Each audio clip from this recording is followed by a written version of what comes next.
I have been living here for 7 years, but it's been dirty for 3 days. And I've also been intending to remove this dust, but I'll do that on another day and clean my fan, but another day. Right now, I'm just gonna be cleaning the basic stuff. And let's go.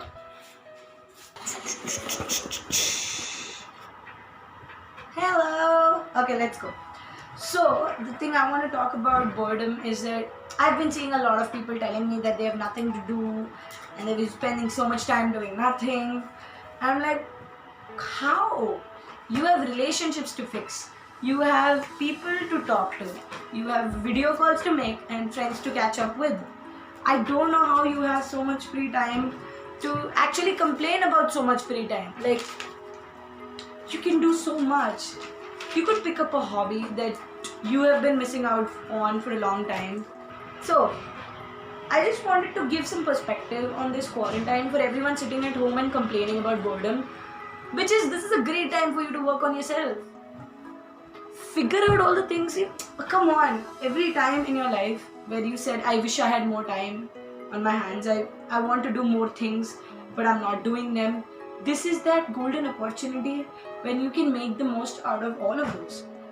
Every time you've complained about wanting to do something that you don't have time for, now you have time for everything. And now you have time for all of those things. And yet you choose to just sit down and play PUBG or watch movies. Okay, watch movies. I'm also catching up on movies. But is that all that you want to do by the time you come out of this? Do you just want to be someone who just watched 18 movies in a row? Why don't you set a picture of what you want to be by the end of this? What do you want to become by the end of the quarantine? Like, what could you become if you had a lot of time on your hands to pick up a skill or learn something new or talk to somebody or sort something out? What would you? And why aren't you doing it? That's my bigger question.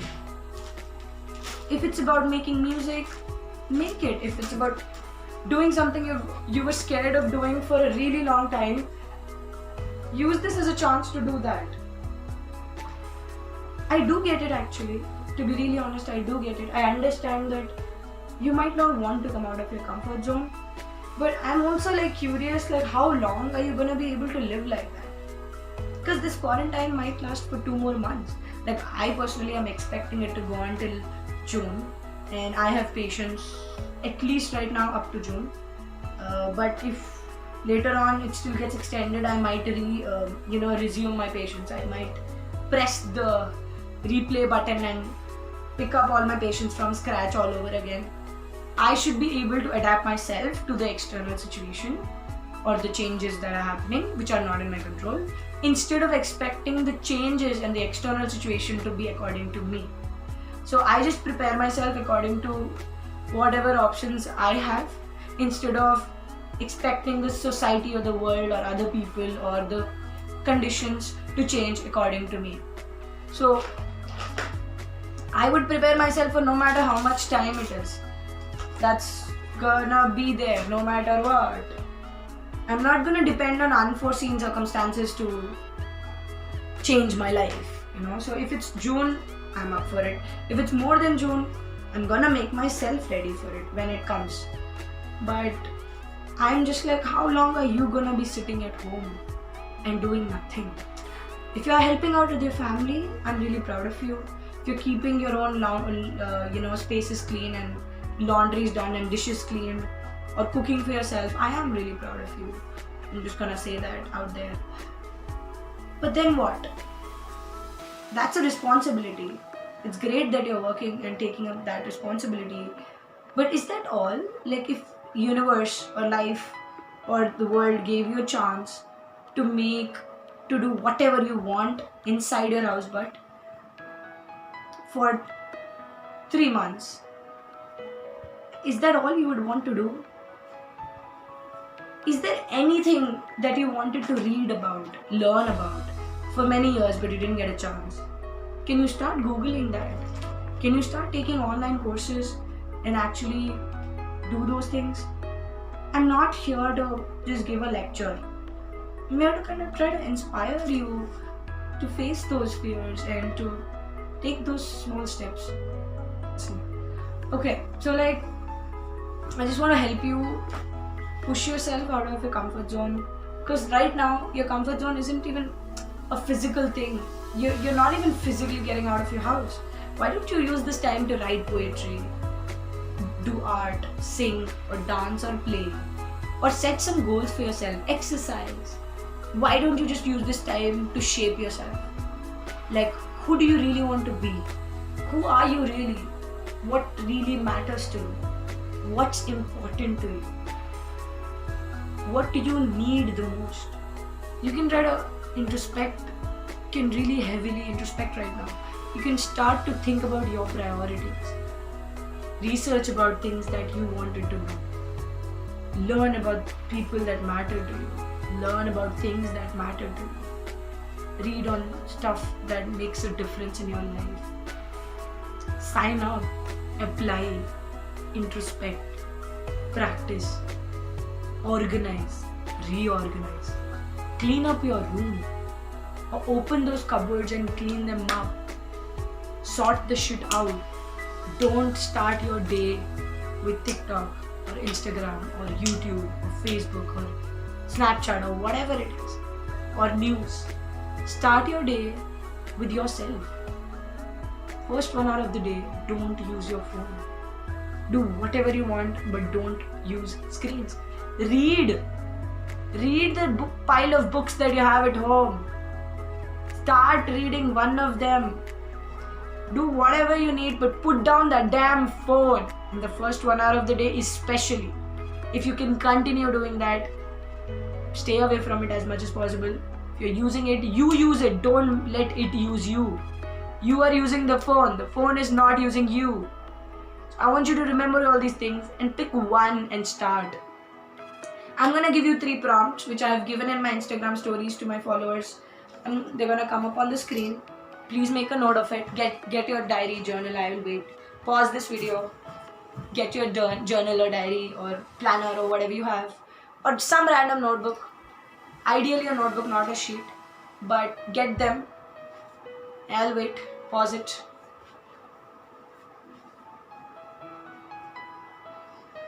Okay, in 3, 2, 1, here we go. First question. Who do you want to be by the end of this quarantine season? In that category, the next question that you should ask yourself is, what can I do about it? How can I make that happen? For example, if physically I want better skin, then what can I do about it is I would start researching, because I currently don't have enough information about it. I would start researching on skincare routines and all. I would watch a lot of them. As much as I need, I wouldn't watch 100. I wouldn't binge watch, because I'm trying to learn here. So don't treat it as entertainment. Treat it as a research or a class or a subject or a course that you are taking online. But you are teaching yourself. You are the teacher and you are the student. You don't need someone else to discipline you unless you're 5 years old. Who do you want to be? Physically, mentally, emotionally, spiritually, practically, or skill-wise. What are the skills you would want to have by the end of this quarantine? I am taking dance and art classes. I am teaching English. I am researching on a couple of things. I am learning anatomy, human body's anatomy, and I am learning how to help in household chores. I am keeping my own space sorted. That's the first question. So take different categories. Try to create pointers in each category that I've given you. That's why I said it very slowly, so that you can digest each one and think about each one. Second question. What one habit would you like to change through this quarantine? For me, it was waking up late and sleeping late, and now I'm sleeping early and waking up early, so I've achieved it. Third question, which is the opposite. What habit would you want to start doing? More or at all? If you're doing it, you want to do it more, or if you're not doing it, you want to start doing it. So these are the 3 questions.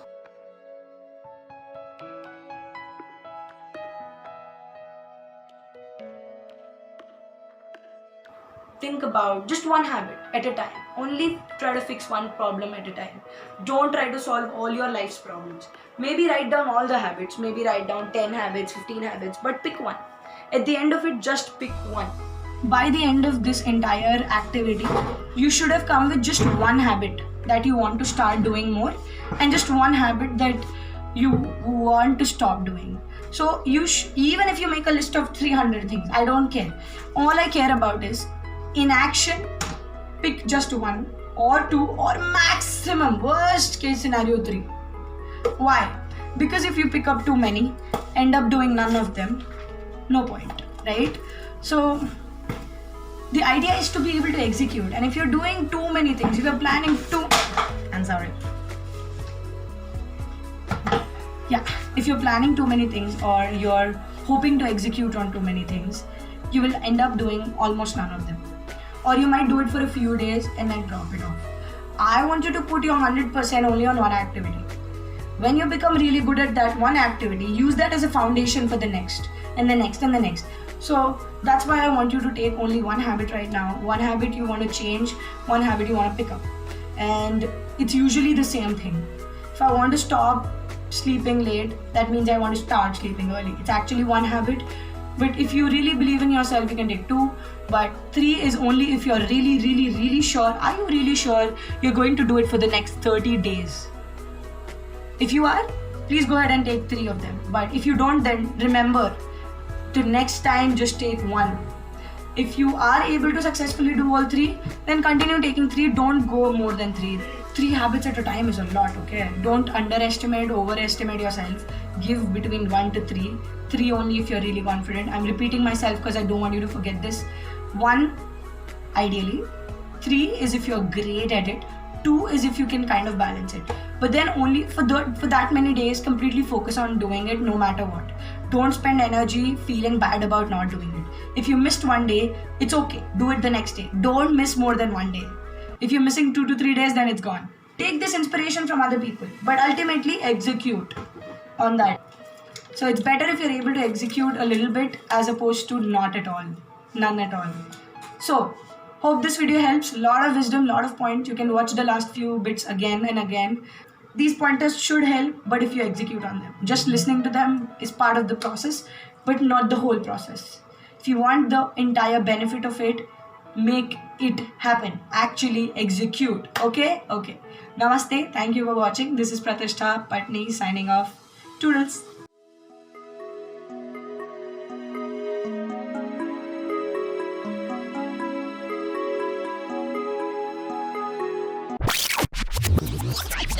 I have been staying in this dirty place for 3 years. I have been keeping it dirty for 3 years. 3 days. Okay, let's do that again.